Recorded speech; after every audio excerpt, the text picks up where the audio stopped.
Hello, everybody. So, first up, do I need to do anything to get this up? No. Okay, so first of all, it's a pleasure to be standing here talking to you all today. Hopefully I can give you a little bit of an insight into what life is like as a millennial, leading a team that is predominantly made up of millennials. So I'll give you a little bit of background first. So as Gary just mentioned, I started SeeThat up 7 years ago, back in April 2010.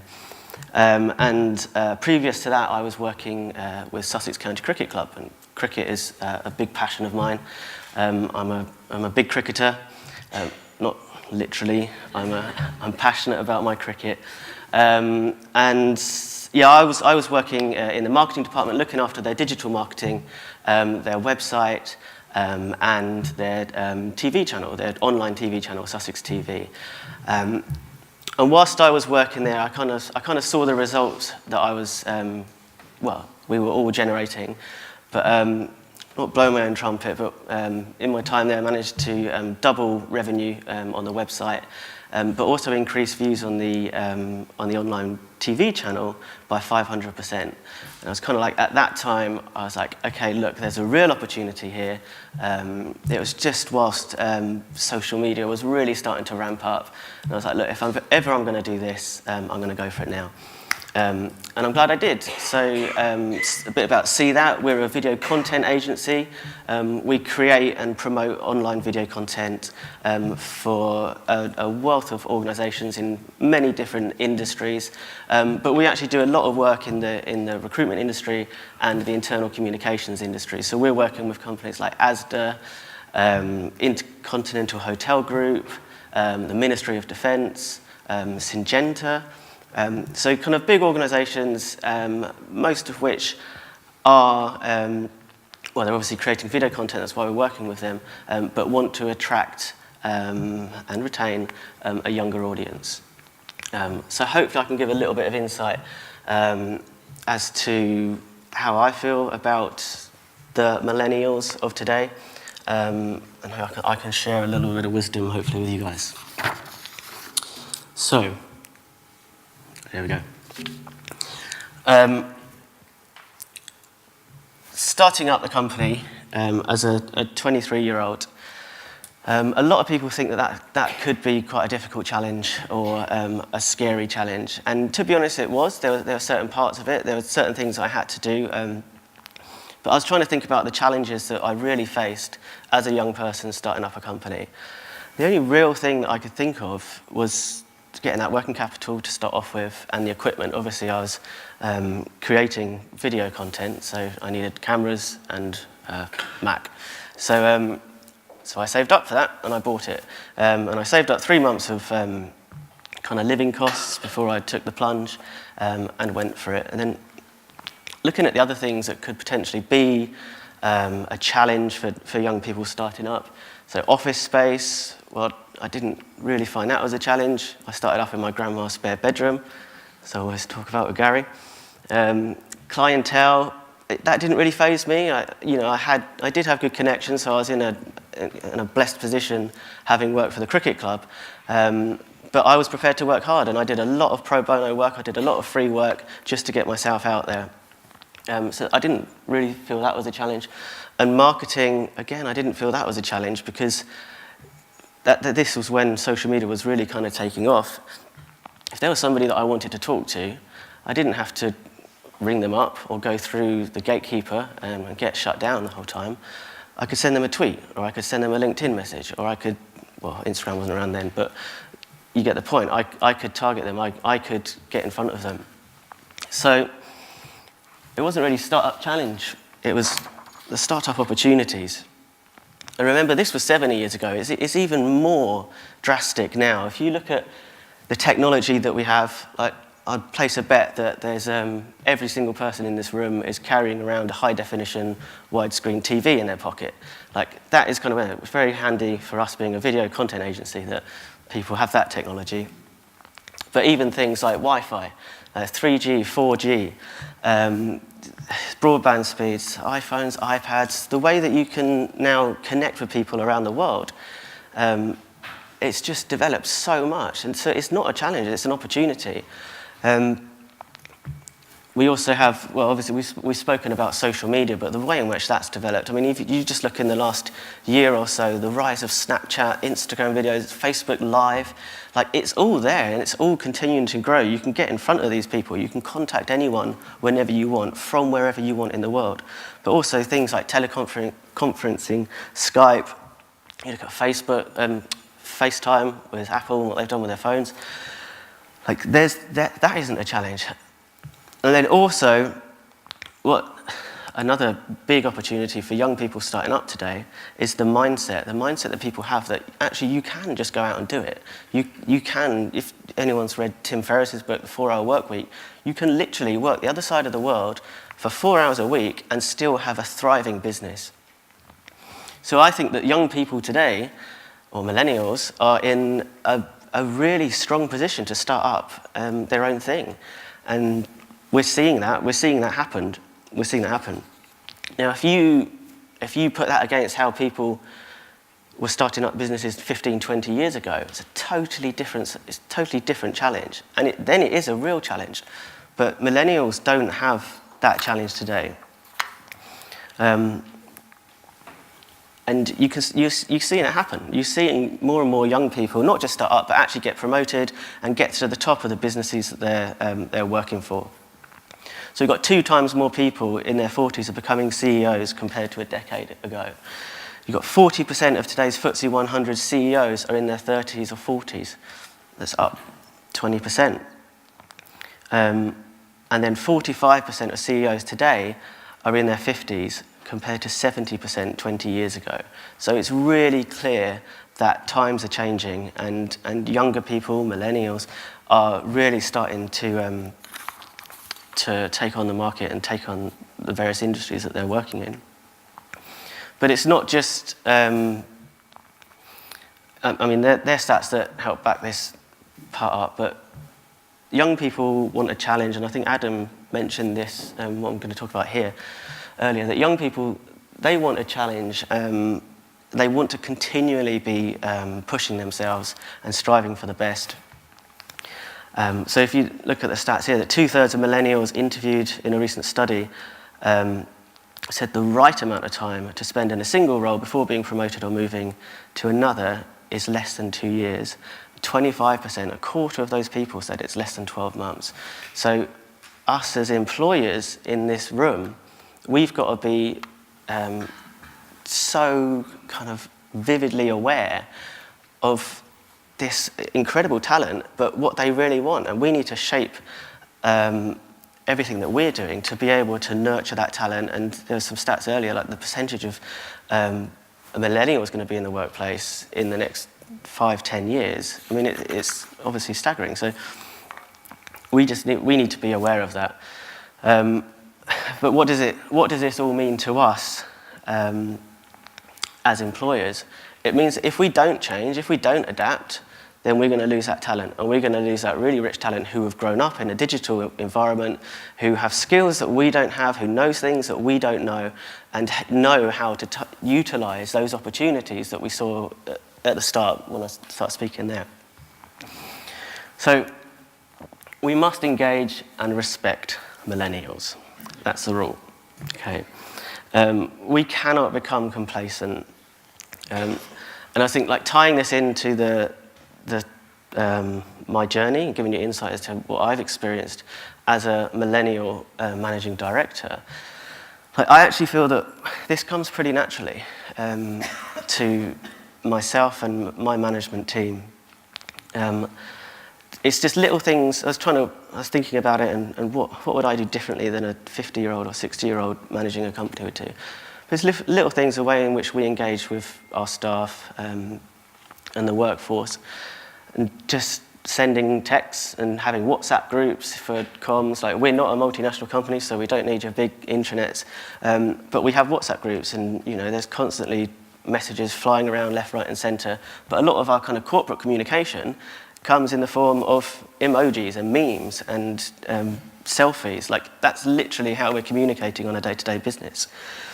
I think the speed at which culture develops for millennials, if you look at like emojis, they just suddenly sprung up. Snapchat, look how well that's doing.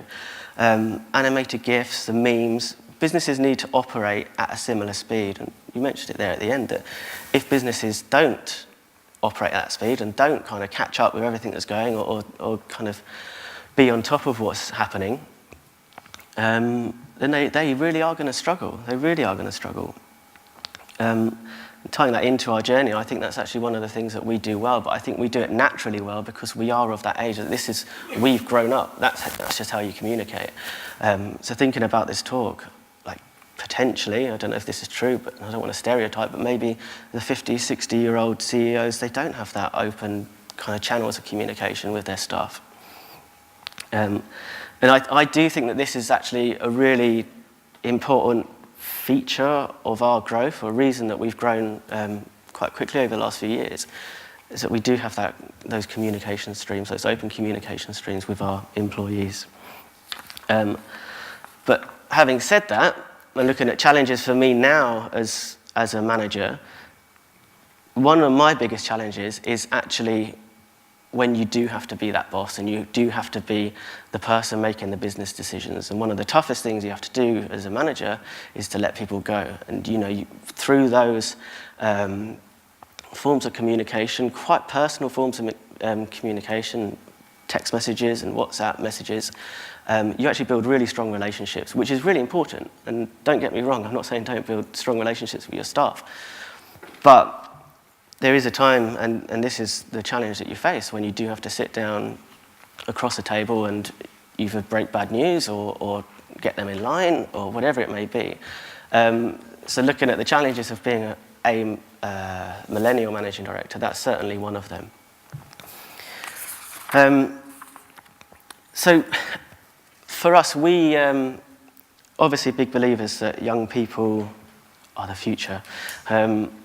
But we really, about 5 years ago, we really decided that actually we really need to get these even younger people in at the start, because they are the guys who are going to be kind of like natives with the upcoming technology and the social media and the ways in which people can distribute video content, which is obviously really important to us and everything that we're doing.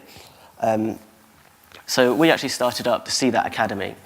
And so this has been going about 5 years now, and it's basically an opportunity for young people who don't want to go to university or don't want to get into debt or don't want to pay those fees, or they just want to get into the workplace and start getting like a hands-on experience within the media world. So we offer them a 12-month apprenticeship, so 1 day a week they're at college, doing whatever they do at college. And then 4 days a week they're in with us, and we are, constantly pushing them, kind of upskilling them, teaching them new things, giving them access to all the equipment, and then gradually, as the year goes on, they work and take on live projects with our clients.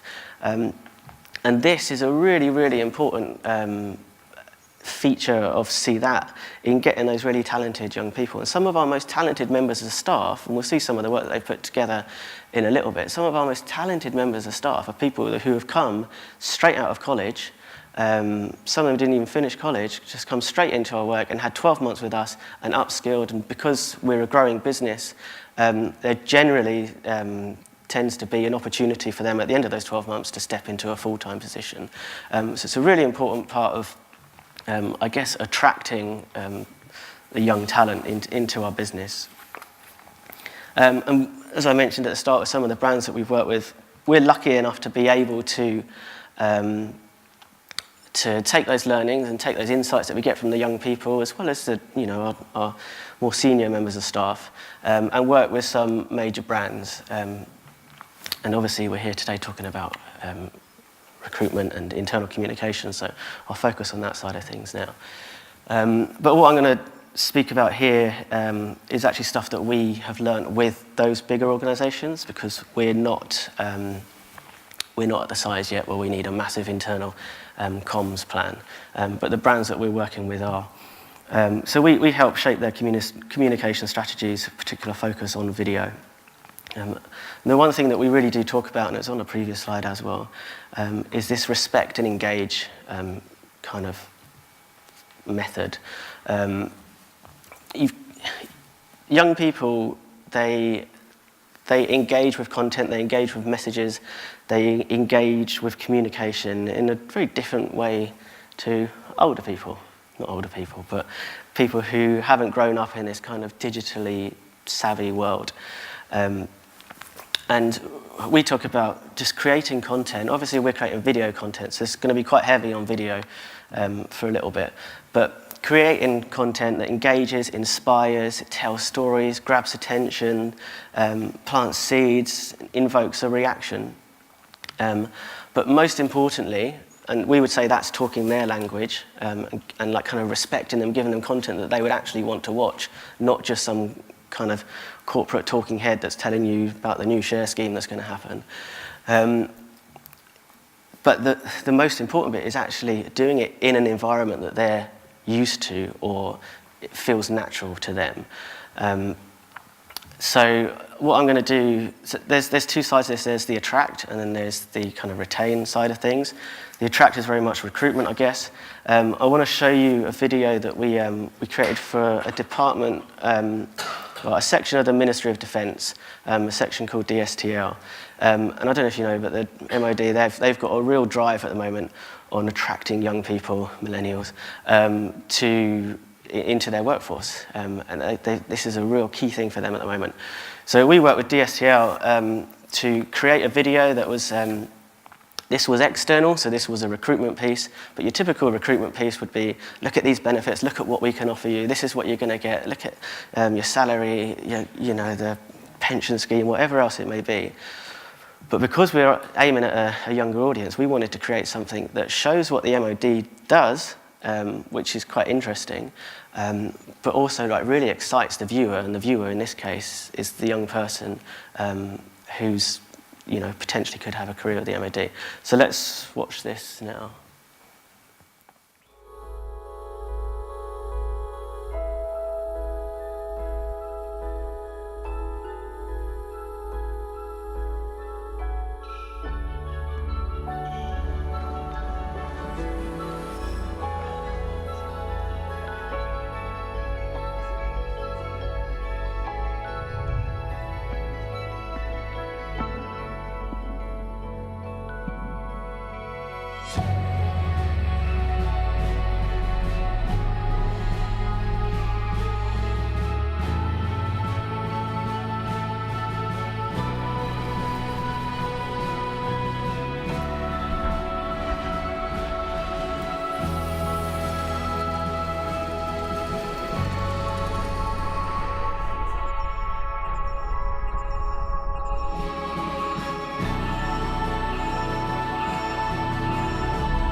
So you can see there that that's probably not your average recruitment video. There's literally no words in it.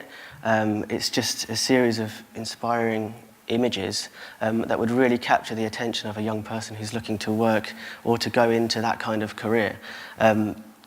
And that's been a really successful campaign. We didn't just have that, that was the main kind of hero piece of content. We also had industry-specific bits of content that were being pushed out via Instagram. And we were utilising, as we do with most of our content for external, utilising all the different social channels and the advantages that they give. And it was a very successful campaign, and they're continuing to push that. And also a note on that the lead editor on that piece was someone who came through our academy that we've just spoken to. So there you go. But it's not just about attracting talent. Attracting talent is very much kind of a marketing gig, I guess. But it's even more important, I would say, to retain your talent. we move on to the role of internal communications. Again, this is the insight that we've got from, well, first of all, our research, but also working with these major organisations who really do have to turn up the internal communications dial.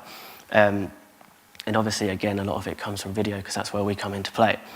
But if you look at how internal communications has developed in recent years, I think it's quite clear that brands, they know that they need to change, they know that they need to engage their internal audience, and you can see software and kind of intranet systems that are helping do that. So we've gone from SharePoint, and we've gone into Yammer, and then most recently you've got, so most recently we've got Workplace by Facebook. You know, Facebook coming into the internal communications game, it's a massive step. And already they're doing a lot there. I know that, some big names are starting to use, sorry, I lost it again. I keep losing my space. Big brands are starting to use Workplace by Facebook. And it's all gearing towards that open, honest communication and making it as easy as possible for your internal audience to communicate with each other.